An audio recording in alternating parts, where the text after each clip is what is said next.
Student, today we are going to learn a new topic. But tell me, whatever I had taught in the past, in the last class, did you all understand? बच्चों, आज हम एक नया topic जो है पढ़ने वाले हैं।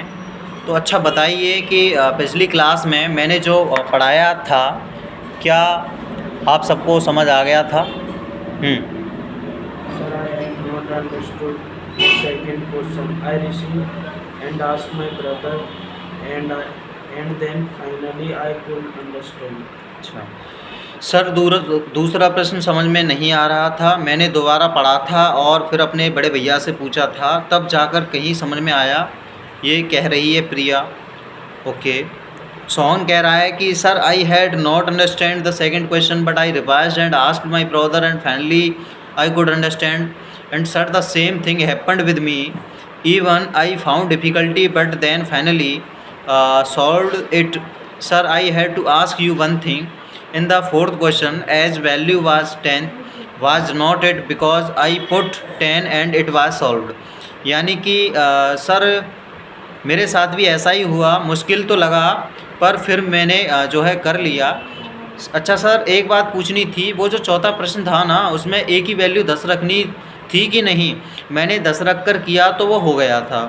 तो सोहन कहता है कि टीचर बोलते हैं कि रखनी तो थी 10 ही, पर क्यों रखनी थी? कौन बता सकता है आप सब लोगों में से? ये क्वेश्चन पूछ रहे हैं टीचर सारे स्टूडेंट से।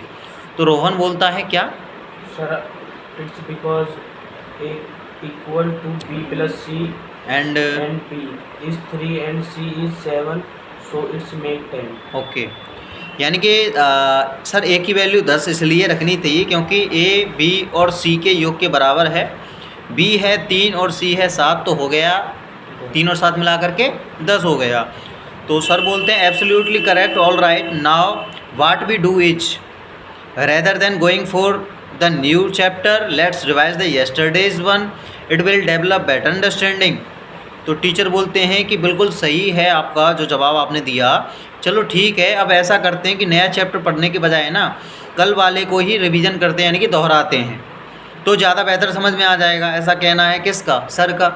तो लास्ट में फाइनली बच्चे क्या बोलते हैं? ओके सर, यानी कि ठीक है सर, ठीक है। तो ये था हमारा conservation number 7। Next conservation number हमारा 8वां चलेगा, जिसमें रोहन और सोहन 2 फ्रेंड हैं। इन दोनों का आपस में क्या होगा? डिस्कशन होगा, ठीक है। इसको थोड़ी देर के लिए तुम पढ़ लो।